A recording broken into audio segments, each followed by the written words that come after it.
Eric Miller adjusted his formal diplomatic uniform as he entered the Grand Hall on Centauri Prime. Crystal chandeliers hung from high ceilings, and the room buzzed with the voices of hundreds of alien diplomats. This was his 5th year representing Earth at the annual Galactic Assembly, and he had learned to maintain a pleasant smile despite the subtle insults many hegemony officials directed at primitive humans. Diplomat Miller, how pleasant to see Earth still attends these functions, said Ambassador Krulvor, his scaled skin glistening under the lights. We thought perhaps your kind might have regressed back to your trees by now.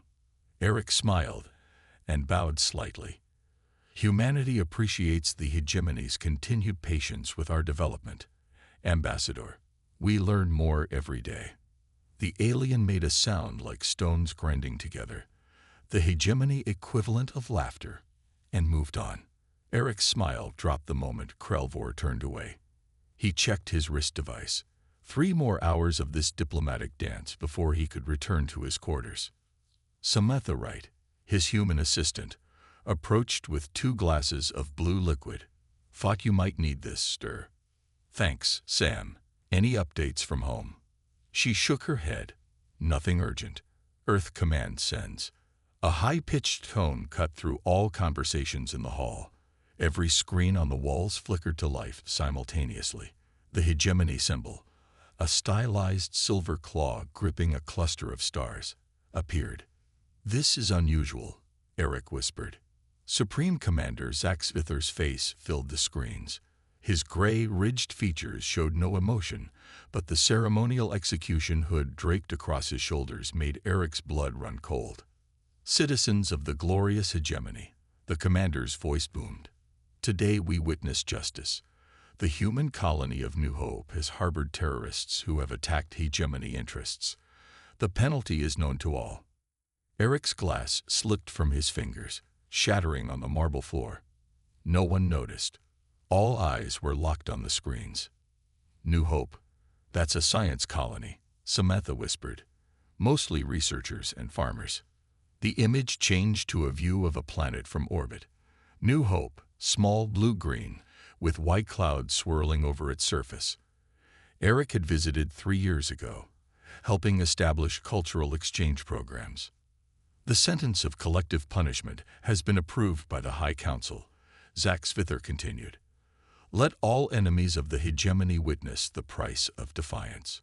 A massive hegemony warship moved into frame. A beam of red light shot from its underside, striking the planet's atmosphere. The beam pulsed for 30 seconds, then stopped. Nothing seemed to happen at first. Then the camera zoomed in to show city centers.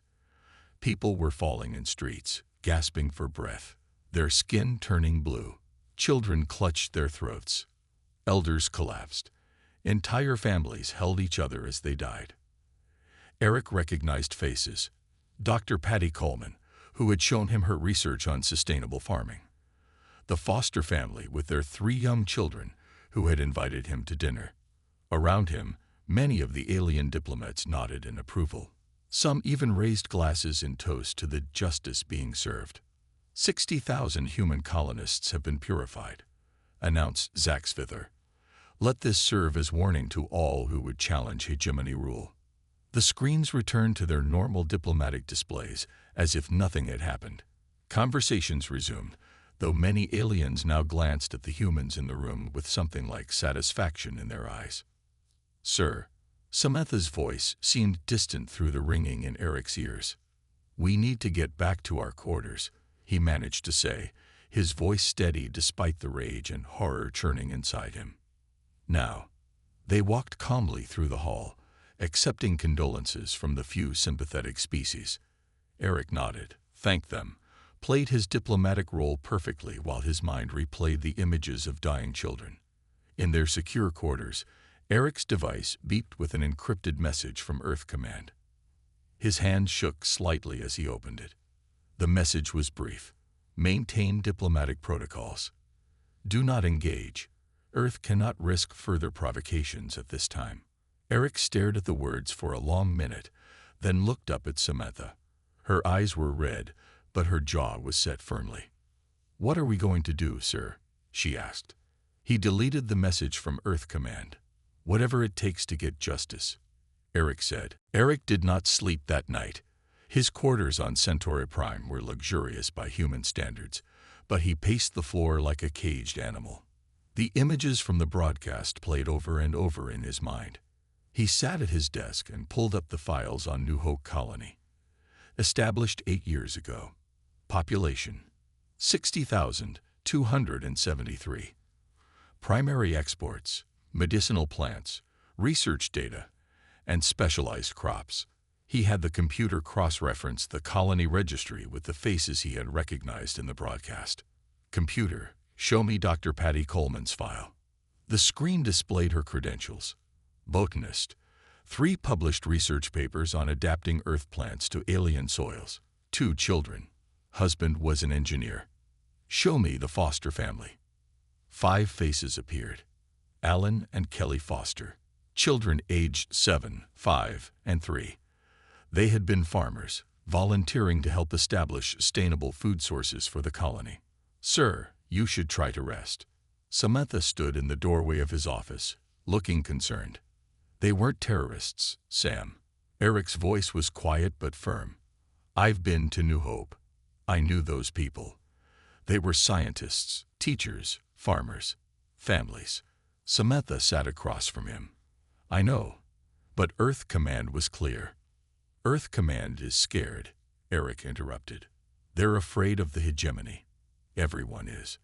That's how they maintain control." He gestured at the screen. "But this is different. They've crossed a line. What can one diplomat do against the entire galactic hegemony?" Samantha asked. Eric turned to his secure terminal and began typing. "First, we gather evidence. The hegemony claims New Hope harbored terrorists. We prove that's a lie." He worked through the night, pulling colony records, communications, shipping manifests. By morning, his eyes were red, but his determination had only grown stronger.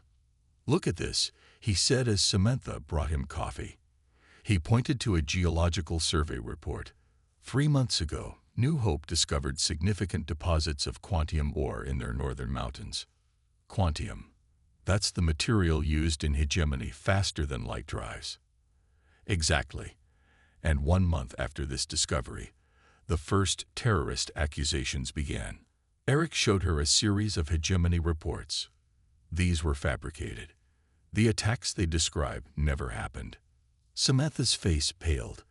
They killed 60,000 people for mining rights. And to send a message to other colonies. Eric stood up and walked to the window. The alien city stretched below, its spires reaching toward the pink morning sky. This wasn't justice.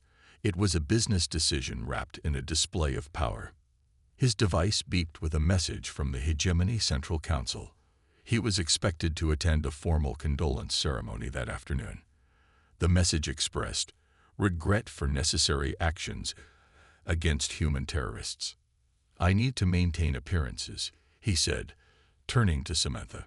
"If they suspect I'm investigating, we'll both disappear." He managed a small, grim smile. "Fortunately, diplomatic training has made me good at hiding my true feelings." "Earth Command will never approve of what you're doing," Samantha warned. "They'll recall you. Or worse." "I know." Eric straightened his uniform. "That's why I'm not telling them." Samantha was silent for a long moment. Then she nodded. "What do you need me to do?" "I need contacts. Other species who have suffered similar justice from the hegemony. There must be others who see through the propaganda." "That's dangerous, sir. Very dangerous. 60,000 people are dead. Sam. Children. Families I knew. If we do nothing, the hegemony will do it again." Eric's voice remained even, but his eyes burned with resolve. "I took an oath to represent humanity's best interests. Right now, that means seeking justice, not cowering in fear." Samantha nodded slowly. "The Verandi delegation lost a mining colony last year. Official story was a viral outbreak. Start there, quietly." As Eric prepared for the condolence ceremony, his device received another encrypted message from Earth Command. Your communications are being monitored. Return to Earth immediately for consultation. He deleted the message without responding and put on his formal diplomatic face. Today he would play the grieving but understanding human representative. He would accept the hegemony's false sympathies, and he would begin building the case that would bring them down. 3 days after the broadcast, Eric met with Ambassador Veclor of the Verandi in a quiet garden on the edge of the diplomatic quarter. The Verandi stood nearly 7 feet tall, their stone-like skin covered in glowing blue patterns. They were known for their calm nature and long memories. "I appreciate you meeting with me, Ambassador," Eric said, keeping his voice low despite the garden's privacy screening. "Your assistant spoke of shared concerns." Veclor's voice rumbled like distant thunder. "The hegemony says your colony harbored terrorists. My people said the same about our core colony before its viral outbreak." Eric showed the Verandi his datapad. "This contains proof that New Hope never attacked hegemony interests. The terrorist claims were fabricated." The Verandi studied the information, the blue patterns on their skin pulsing faster. "Similar evidence exists regarding Cora. Our world lost 11,000 in that outbreak. We suspected it was no natural disease." "Why? What did your colony have that the hegemony wanted?" "Water processing technology. Our people can filter toxins from water others cannot cleanse." Veclor's glowing patterns dimmed. "We believe they wished to study our methods without sharing the profits." "Will you join me in seeking justice?" Eric asked. The Verandi Council would not approve. "We cannot risk more outbreaks." The tall alien stood to leave but paused. "However, I will speak with representatives of the Krell and Nayaran. They too have suffered hegemony justice recently." Eric returned to his quarters feeling both hopeful and frustrated. One potential ally, but still so cautious. He needed more evidence. Samantha rushed in as soon as the door closed. "Sir, we have a problem. Earth has sent an extraction team. They'll be here tomorrow." "Extraction? I'm being recalled." "No, sir." Samantha looked grim. "I intercepted communications. Special Agent John Carter is coming to extract you by force if necessary. Earth Command believes you're becoming a diplomatic liability." Eric paced the room. "They're afraid I'll provoke the hegemony into attacking Earth.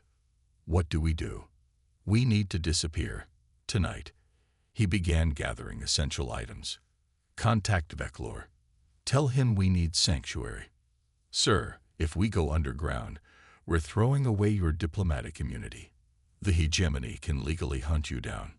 "I know, but we can't stop now." Eric paused, looking at her seriously. "Sam, you don't have to come with me. This isn't your fight." Samantha straightened her shoulders. "With all due respect, sir, 60,000 humans were murdered. This is every human's fight." That night, they slipped out through maintenance tunnels beneath the diplomatic quarter. A Verandi transport was waiting, its engines humming softly. "Ambassador Veclor sent us," the pilot explained. "He wishes you to know that while he cannot officially help you, he misplaced this transport and its pilot for the next cycle." They flew to an industrial sector on the far side of the city. The transport landed on the roof of an abandoned warehouse. Inside, 3 aliens waited.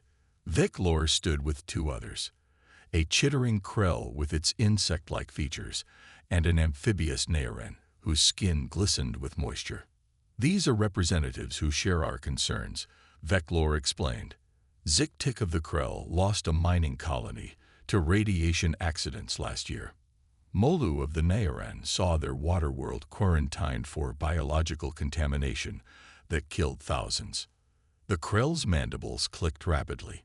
"Humans claim to seek justice, but your kind has always looked after your own interests first." "Not this time," Eric said firmly. "I've defied my government to be here. I have no authority, no protection. Just a belief that what happened to New Hope, to Cora, to your colonies, it has to stop." Moldu's large eyes blinked slowly. "Words are easy, human. I'm not offering words." Eric placed a data crystal on the table. I'm offering proof that the hegemony is systematically eliminating resource-rich colonies regardless of species, and I have a plan to expose them." The aliens exchanged glances. "Tell us this plan," Veclor said. Outside, the first security drones began searching the diplomatic quarter for the missing human representative. 2 weeks passed. Eric and Samantha moved between safe houses, staying one step ahead of both Earth's extraction team and hegemony security forces. Their faces appeared on wanted notices throughout the city. The charges: espionage and inciting rebellion. "The data center is heavily guarded," Ziktik explained, pointing to a holographic map. The Krell's insect-like fingers traced the security perimeter of a massive building in the government district. 4 levels of drone security, DNA scanners, and armed patrols. "But you're sure the evidence is there?" Eric asked. "Yes, all hegemony operations are documented and stored for 5 years. If they planned the New Hope massacre in advance, the records exist in that building." Eric studied the map. "We need those files. Without hard evidence, it's just our word against theirs." Molu, the Nairan, gurgled softly, their species' version of skeptical laughter. "And how do you propose we enter this fortress?" Samantha stepped forward. "We don't all go in. Just me." "Sam, no." Eric started to protest. "I can be altered to appear as a hegemony data technician," she insisted. "The Krell have technology that can temporarily modify my DNA signature to match an authorized worker." Ziktik clicked his mandibles. "It is possible, but extremely risky. Discovery means instant execution." "We need those files," Samantha said firmly. "This is the only way." 3 days later, Samantha entered the data center wearing the uniform of a hegemony technician. Her skin had been tinted gray, and ridges added to her forehead. The DNA modifier hummed softly against her spine, hidden beneath her clothes. "Remember," Veclor's voice came through her hidden earpiece, "you have 40 minutes before the modifier fails. Not a minute more." Samantha moved through the building's corridors with practiced confidence. Eric and the others watched through the micro-camera in her eye implant, monitoring from a maintenance van 3 blocks away. She reached the central data hub and plugged in the specially designed drive Ziktik had created. The system accepted her false credentials. "I'm in," she whispered, "searching for New Hope records now." Eric watched tensely as file names scrolled across their monitor. Suddenly, Samantha froze. "I found something," she said quietly. "Operation Harvest. Files dating back 8 months before the execution. Download everything," Eric instructed. As the files transferred, Samantha opened one document. Her sharp intake of breath was audible over the comm. "Eric, this wasn't just about resources.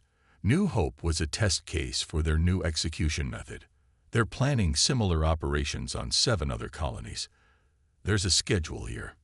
Eric's blood ran cold. "How soon?"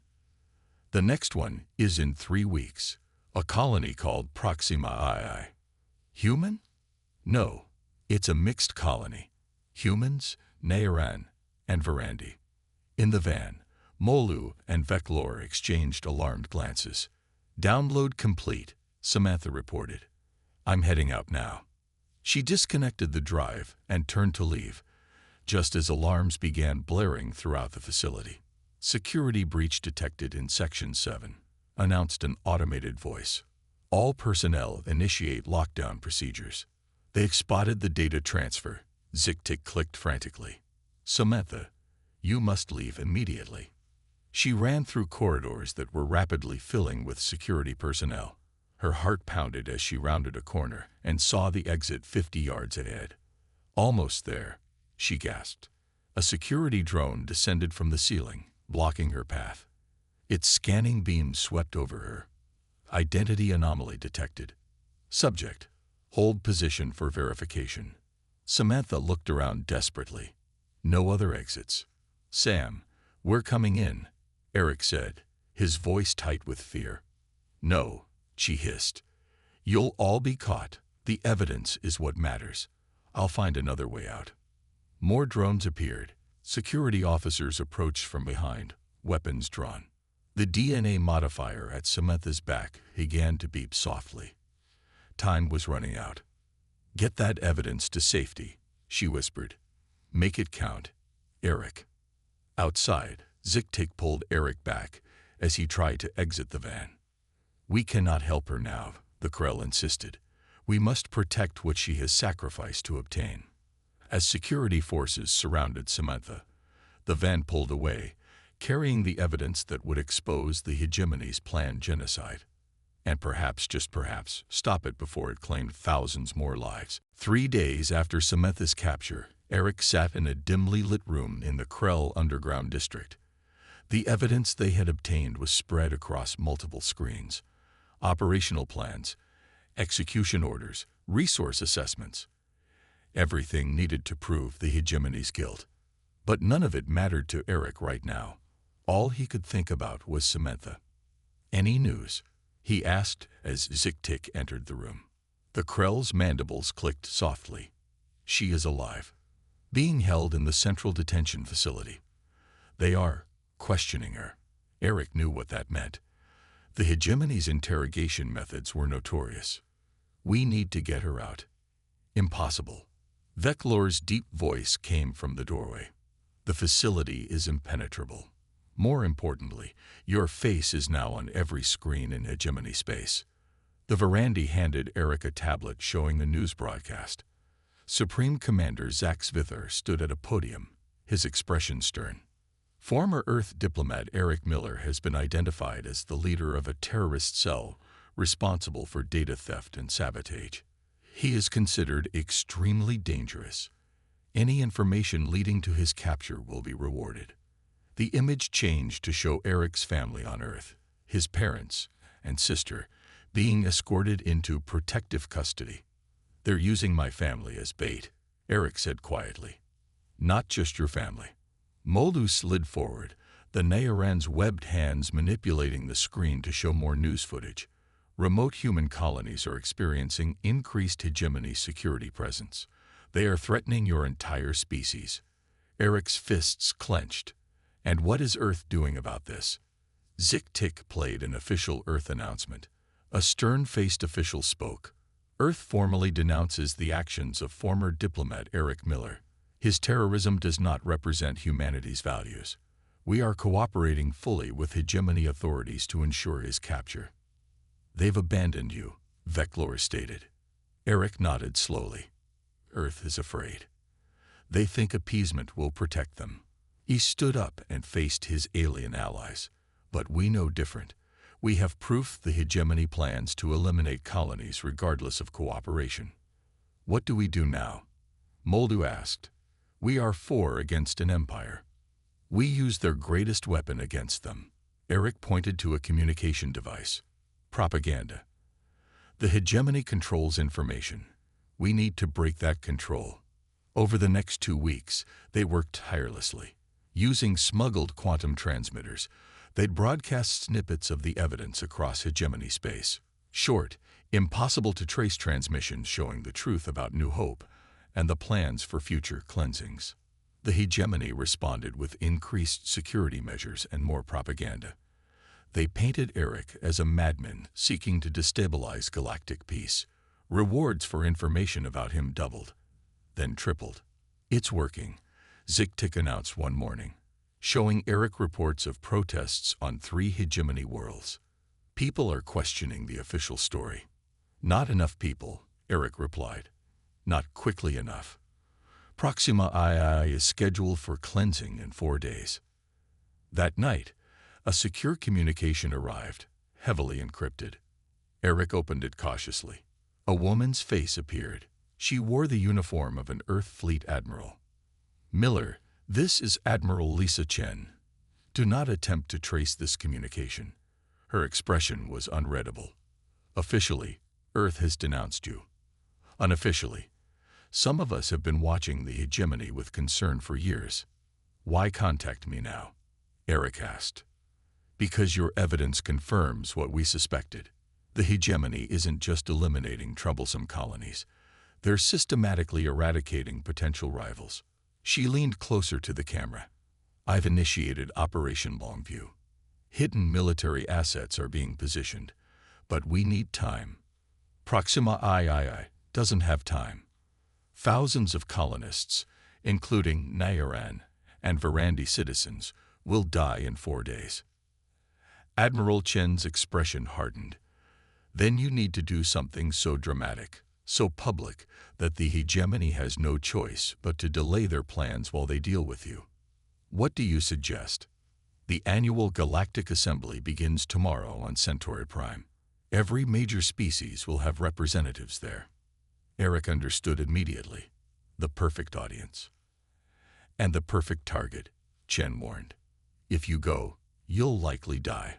Eric thought of Samantha, still in hegemony custody, of the families on New Hope, of the colonists on Proxima II. Some things are worth dying for, Admiral. After the communication ended, Eric turned to his allies. I have a plan. But it's dangerous, possibly suicidal. The 3 aliens listened as he explained. When he finished, there was silence. Then Veclor spoke. When do we begin? The Grand Assembly Hall on Centauri Prime glittered with lights. Representatives from over 50 species filled the tiered seating. Security was tight. Hegemony guards checked each delegate carefully before allowing entry. Hidden in an air duct above the hall, Eric watched through a small opening. Beside him, Zik-Tik worked on a portable computer, his insect-like fingers moving quickly across the keys. Security systems are complex, the Krell whispered, but not impossible to override. How much longer? Eric asked. 10 minutes, maybe less. Eric touched the small device in his pocket, a quantum data transmitter loaded with all their evidence, one broadcast to every screen in the hall, and to linked systems across hegemony space. Veclor and Molu in position. Zik-Tik nodded. The Varandi is at the secondary entrance. The Narration is in the water system beneath the building. Below them, Supreme Commander Zach Svither took the central podium. The hall fell silent. Esteemed delegates, the commander began, we gather in a time of challenge. Terrorist elements seek to disrupt our peaceful hegemony. Eric's hand tightened on the transmitter. Peaceful. 60,000 dead on New Hope. Thousands more planned for Proxima II. We have contained the human terrorist Eric Miller's propaganda. Zach Svither continued. His lies about New Hope will not. Now, Eric whispered. Zik-Tik pressed a final button. The lights in the hall flickered. The massive screens around the assembly, meant to show the speakers to the audience, went dark for a moment.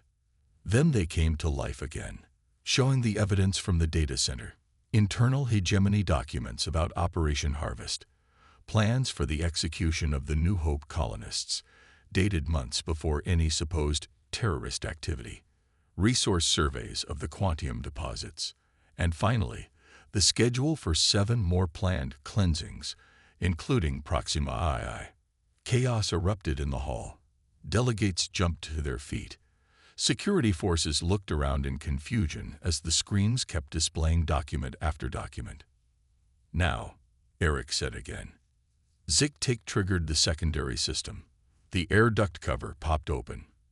Eric dropped down onto an empty platform near the center of the hall, the transmitter in his hand still feeding data to the screens. People of the galaxy, he shouted, his voice amplified by the hall's sound system that Zik-Tik had hacked. You are witnessing the truth the hegemony tried to hide. Security forces rushed toward him, weapons drawn.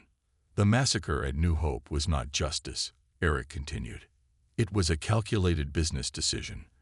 The colony discovered valuable resources, and rather than negotiate, the hegemony chose extermination. Across the hall, Veclor emerged from his hiding place. The tall Varandi's voice boomed across the chamber. The same happened at Cora, 11,000 Varandi murdered for water purification technology. From another area, Molu rose from a decorative pool. And on Nail 6, 3,000 Narration citizens killed in a fake quarantine. Representatives from a dozen other species began shouting. some in anger, some in support. The hall descended into chaos. Zaxvither raised his hands for silence, but few heeded him. "Arrest them, all of them," he ordered his security forces. Guards rushed toward Eric, Veclor, and Molu. Zik-Tik dropped from the ceiling to stand beside Eric. "In the name of justice," Eric shouted above the noise, "we demand an independent tribunal to investigate the New Hope massacre and the planned attack on Proxima II." A shot rang out. One of the guards had fired. The energy beam struck a delegate from the Trilled species who had stood to support Eric's call. The delegate collapsed. More shots followed. Guards fired indiscriminately at anyone who seemed to support the call for a tribunal. "This is your justice," Eric shouted, pointing at the guards. "Murder to silence the truth." The screams around the hall changed again. Now they showed Samantha in her cell, clearly injured from interrogation, but still alive. "Every word Eric Miller speaks is true," she said, her voice weak but determined. "I saw the evidence myself. The hegemony plans genocide and calls it justice." Zaxvither roared in anger. "Kill them. Kill them all." As guards closed in, something unexpected happened. 3 hegemony officials stepped between Eric and the guards. "No more killing," one said. "We've seen enough evidence. We demand a tribunal as well." The guards hesitated, looking to their commander for direction. And across hegemony space, billions watched as the Empire's facade of justice crumbled in real time. 1 week after the chaos at the Galactic Assembly, Eric sat in a small room on an abandoned mining moon. Reports from across hegemony space flowed across his screens. Protests had erupted on 17 worlds. 3 member species, the Drawl, the Ontari, and the Belvics, had officially withdrawn from the hegemony, citing moral concerns. "They're falling apart," Zik-Tik observed, his mandibles clicking excitedly. "Not fast enough," Eric replied. He pointed to another report. "The attack on Proxima II has been delayed, but not cancelled. And the Hegemony Supreme Council has voted to capture us at all costs." "At least we got Samantha out," Molu said. That had been their greatest victory. During the confusion after the assembly broadcast, a small team of Krell infiltrators had broken into the detention center and rescued Samantha. She now lay recovering in the next room, her body still healing from the hegemony's interrogation methods. "The hegemony knows we're hiding somewhere in the outer systems," Veclor rumbled. "They have search parties everywhere." "We need to keep moving," Eric agreed. "But first, I need to speak with Admiral Chen." He activated the secure communication system. After several minutes of encryption protocols, Chen's face appeared on the screen. "Miller, quite a show you put on at the assembly." Despite her stern expression, there was approval in her eyes. "It bought us time," Eric said. "But the hegemony is still planning to attack Proxima II. We need more than just protests and diplomatic withdrawals. Operation Longview isn't ready yet. My ships are in position, but we need allies. Your broadcasts have helped, but many species are still afraid to openly oppose the hegemony. Then we need something bigger, something that will." Alarms suddenly blared throughout the base. Zik-Tik rushed to a security panel. "Hegemony ships," the Krell shouted. 6 cruisers approaching the moon. "How did they find us?" Moldu asked, webbed hands moving frantically over control panels. "Someone betrayed us," Veclor said grimly. Eric turned back to the screen. "Chen, we're compromised. If you don't hear from me again." "We're coming for you," the Admiral cut in. "Hold out as long as you can." The communication ended. Eric ran to Samantha's room. She was already trying to get up, her face pale with pain. "We need to evacuate," he told her, helping her to her feet. "How long do we have?" she asked. "Minutes. Maybe less." They joined the others at the main exit. Molu had pulled up a map of the moon's old mining tunnels. "We can use these to reach the emergency shuttles on the far side," the Nayaran explained. The first explosions rocked the base as hegemony forces began their bombardment. Dust fell from the ceiling. "Move," Eric ordered. They ran through dimly lit corridors, Eric supporting Samantha as best he could. Behind them, the sounds of the hegemony forces breaching the base grew louder. The tunnels were narrow and winding.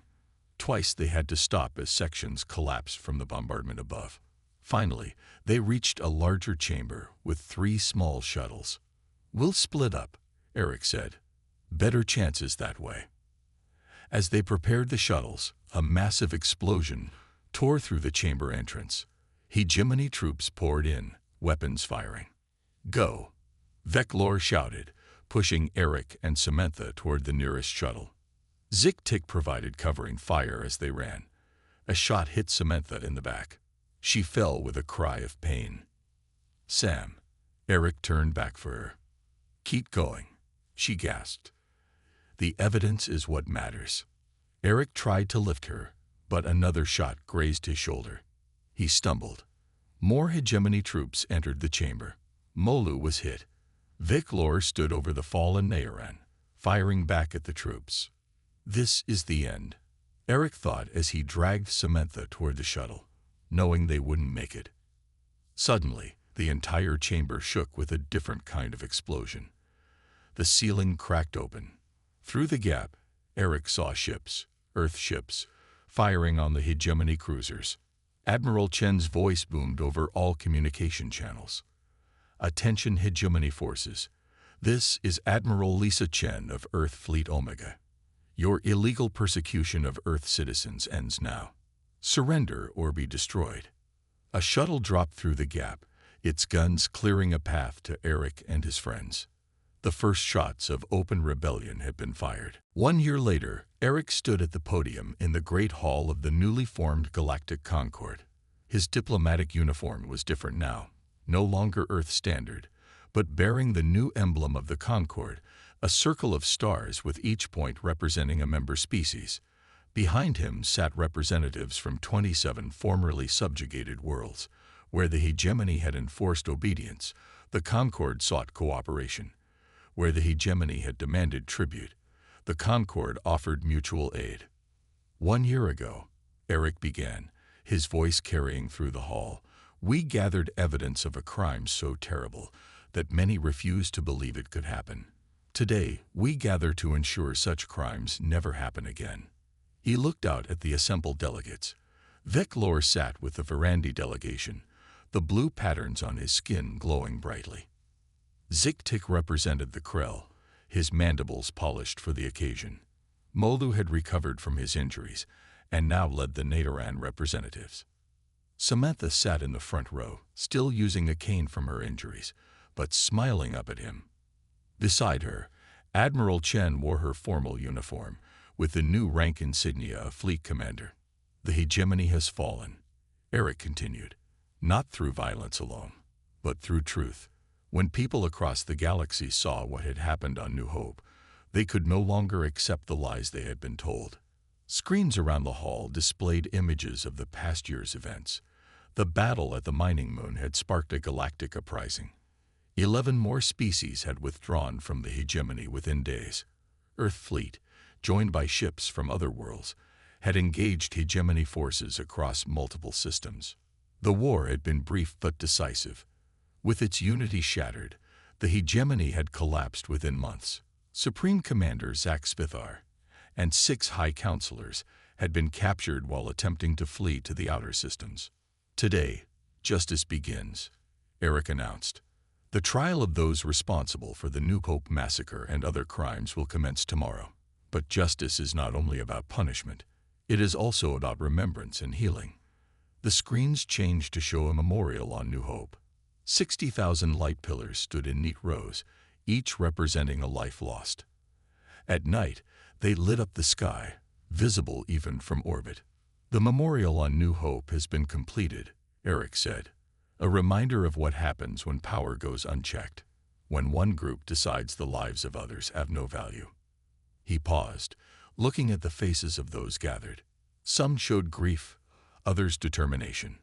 But we must look forward as well as back. The Galactic Concord represents a new beginning, a promise that all sentient beings, regardless of species or origin, have inherent rights and dignity.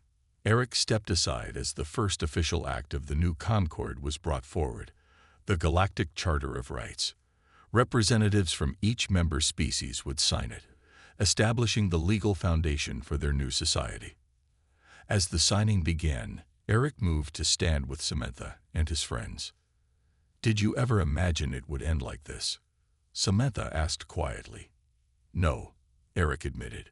"When I first saw the broadcast of New Hope, I only wanted justice for those people.